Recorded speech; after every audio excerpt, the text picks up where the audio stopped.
Oke guys, pada video kali ini saya akan coba bahas bagaimana membuat kurva titrasi asam basa seperti yang ada di sini ya.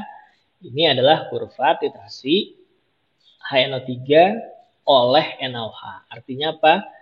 Jadi HNO3 ini dia kan asam nitrat atau asam kuat, kita golongkan dia ke dalam asam kuat ya. Dan NaOH ini merupakan basa kuat, natrium hidroksida. Jadi dua-duanya kuat. Nah, HNO3 ini adalah larutan yang disimpan di sini, di Erlenmeyer. Ya, dalam prakteknya berarti kalau yang disimpan di Erlenmeyer ini adalah larutan yang mau dicari, tahu konsentrasinya berapa. Ya. Sedangkan NaOH ini terletak di buret di sini, ya, sebagai titran. Ya. Dia sudah diketahui konsentrasinya berapa. Nanti yang di Erlenmeyer ini kita kasih indikator, ya, dalam hal ini kita bisa gunakan phenolphthalein, ya, karena traik pH-nya sudah cocok di situ. Kemudian nanti akan terjadi perubahan warna, ya. Jadi ketika NaOH ditambahkan tetes demi tetes, nah nanti akan berubah jadi pink atau merah muda, tapi nanti akan hilang lagi kalau memang titik ekivalennya belum tercapai. Nah, ketika yang pinknya ini atau merah mudanya ini sudah ajeg warnanya nggak berubah lagi, itulah saat dimana titrasi dihentikan atau kita sebut titik akhir titrasi. Ya. Nah, sesaat sebelum itu terjadi titik ekivalen di mana terjadi kesetaraan antara mol asam dan mol basa. Dalam hal ini, dalam kurva ini kita lihat yang di tengah-tengah inilah nih yang disebut sebagai titik ekivalen. Ya. Dan kita lihat di sini dia terletak pada poin 10 katanya. Nah, poin 10 kan yang ini nih. Ya, pada saat penambahan 10 ml NaOH. Ya. Ini logis karena HNO3 dia valensi asamnya 1, NaOH valensi basanya 1. Jadi sama-sama 1 valensinya dan dia setara. Kalau kita tulis dalam persamaan reaksi, pasti koefisiennya 1:1. Artinya dia akan saling menghabiskan, saling ekivalen pada perbandingan mol 1:1.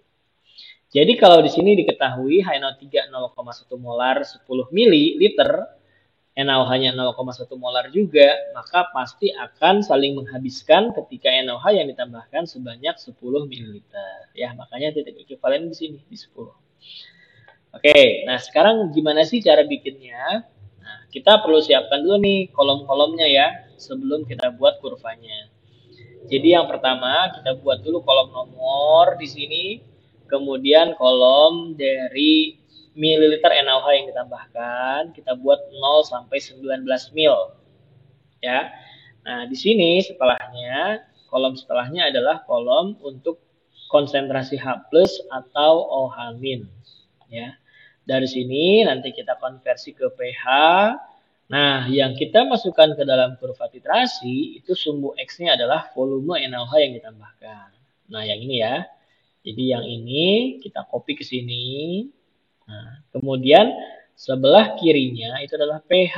pH dari mana? pH dari larutan yang ada dalam Erlenmeyer. Di mana dalam hal ini asam nitrat itu ditambahkan dulu 10 ml.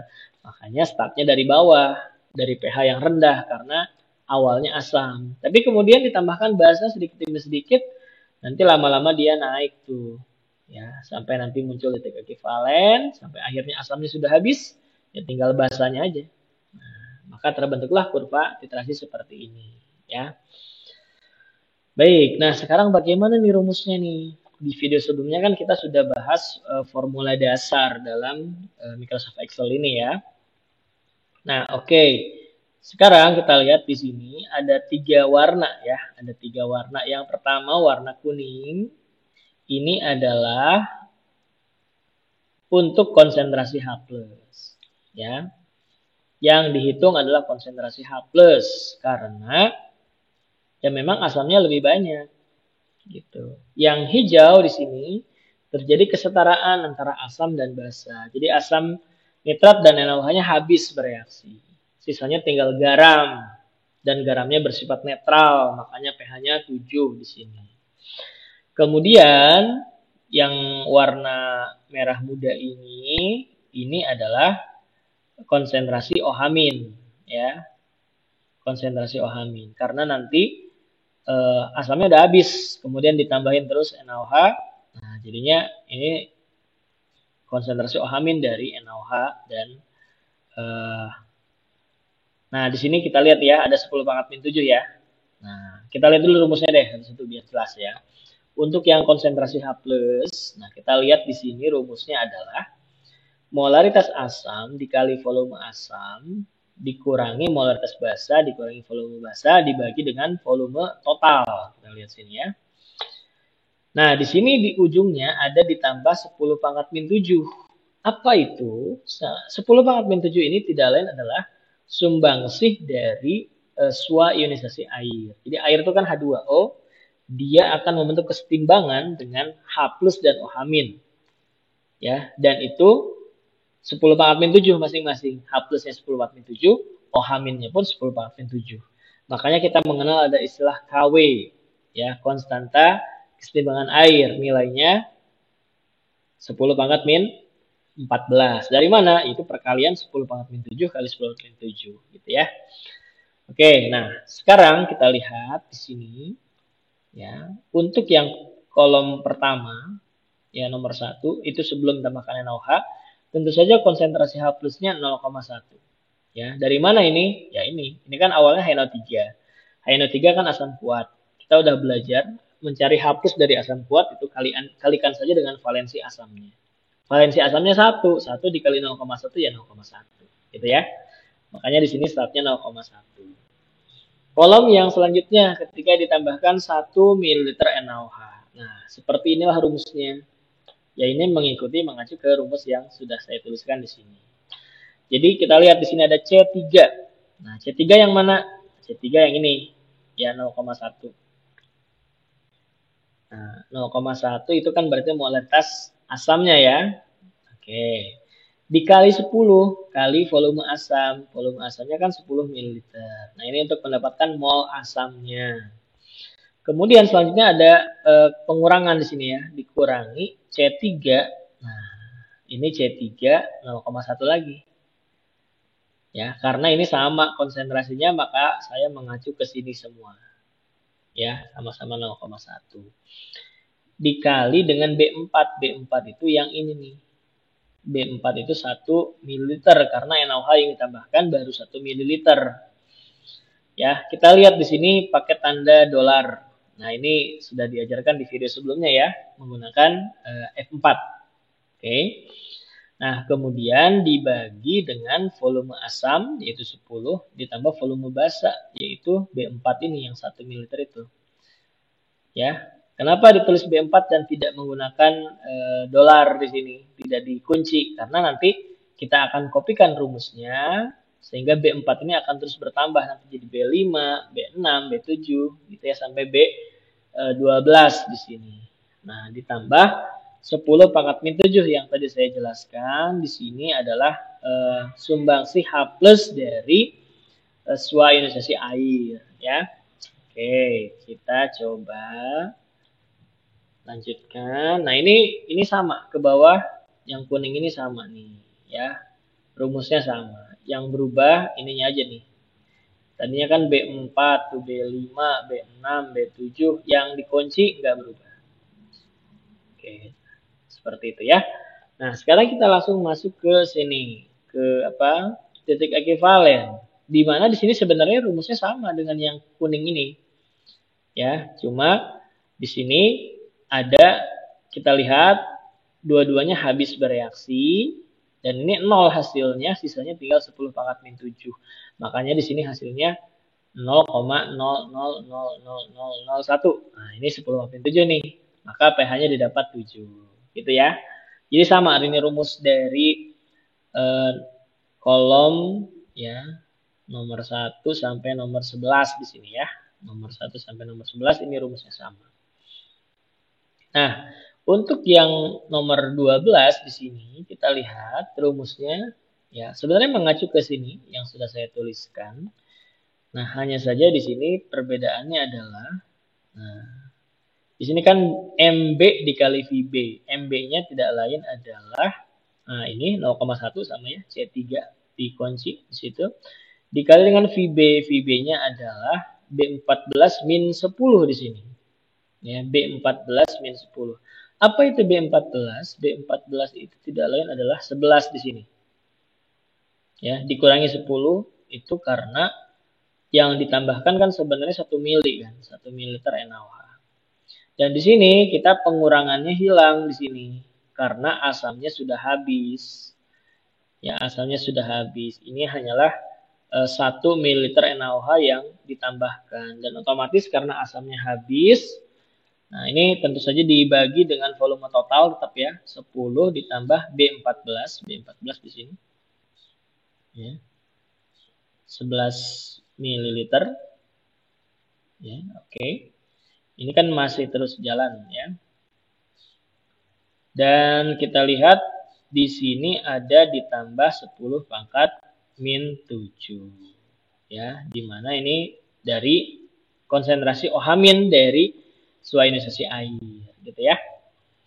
Nah, di sini perhatikan ada yang dikurung, ada yang enggak ya. Yang dikurung itu kita perlukan ketika ya, penjumlahan dan pengurangan itu harus dikerjakan terlebih dahulu. Nah, maka harus dikasih kurung. Karena kalau enggak nanti Excel akan menghitung perkalian dan pembagian lebih prioritas dibandingkan dengan penjumlahan dan pengurangan. Jadi nanti hasilnya akan berbeda ya, tidak sesuai yang kita harapkan. Oke. Nah, ini kalau udah dibuat rumus ini nanti bisa di-copy sampai bawah ya. Nanti yang berubah kan cuma B-nya doang tuh. B16, B17, B18 sampai B22 di sini ya. B22. Oke, nah setelah itu kita kopikan nih, ya. Oh, jangan dulu situ. Ini pH-nya dulu nih. pH itu kan rumusnya untuk yang apa asam itu kan langsung min log konsentrasi H+ kan. Makanya di sini min log C3. Di sini kita lihat logaritmanya tidak perlu dituliskan base-nya, artinya default-nya 10 ya. Kalau kita mau tuliskan basisnya bisa aja sih. Misalkan basis log 2 ya, 2 log 0,1 kan hasilnya akan berbeda. Tapi kalau nggak ditulis pun ini artinya basisnya 10, defaultnya 10 ya. Oke, jadi langsung min log C3 di sini didapat. Nah, min log 0,1 atau min log 10 pangkat min 1 itu kan hasilnya 1. Dan seterusnya di copy ke bawah sampai kolom nomor 11 ya. Nah, di sini kita ubah karena yang diketahui di yang warna pink ini itu adalah konsentrasi OH-. Sedangkan yang kita butuhkan pH untuk di kurva itu. Makanya di sini ada 14-nya nih. Ya, kan asalnya kan pH itu 14 min pOH. Nah, pOH-nya itu kan min log ini ya, min log konsentrasi OH-. Nah, di sini saya gunakan rumus yang berbeda, min log 10. Sama aja sih sebenarnya ya. Kalau kita mau pakai min log langsung ke C14 pun hasilnya akan sama. Kita lihat ya. Ini kan 11,67779. Ini kalau saya hapus 10-nya pasti akan sama hasilnya. Ya. Oke, sama kan? Nggak berubah. Jadi nggak masalah. Mau log 10 atau log saja tanpa menuliskan basis lognya itu hasilnya akan sama. Ya, karena defaultnya 10. Oke. Ini kalau kita copy ke bawah pun hasilnya akan sama. Nah, seperti itu ya. Baik. Nah, selanjutnya sebelum ke kurva ini, nah, ini kita harus pisahkan terlebih dahulu biar mudah ya. Sebenarnya nggak dipisahkan pun bisa sih. Ini saya coba hapus ya. Atau jangan dihapus. Dihapus lah nggak apa-apa biar jelas. Ini saya hapus dulu. Nah, kita mau ambil dari sini. Nah, dari sini. Ini kan yang saya lakukan dia copy paste ke sini ya. Copy pindahkan ke sini. Begitu pula dengan yang ini. Nah, tapi di sini kita lihat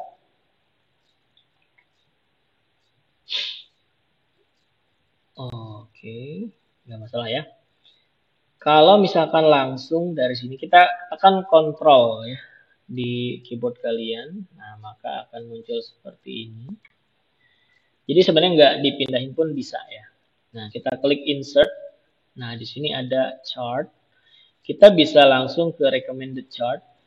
Nah, jadi Excel akan melihat kira-kira grafik apa yang cocok. Nah, di sini kalau kita lihat untuk kurva titrasi kan cocoknya yang ini yang scatter ya. Yang ini yang scatter. Kalau udah cocok ya klik OK. Nah, seperti itu. Oke. Nah, sebenarnya ada di mana sih scatter? Kalau mau cari ya, insert di sini nih, yang scatter yang ini. Nah, ini ada banyak pilihan, ada yang titik-titiknya doang nggak pakai garis, ini pakai titik dan garis atau garisnya doang gitu kan, macam-macam lah. Ini ada yang grafik batang, ada juga yang grafik pie, tapi untuk kurva titrasi asam basa yang cocok adalah yang seperti ini ya, scatter. Nah, ini tinggal kita edit nih.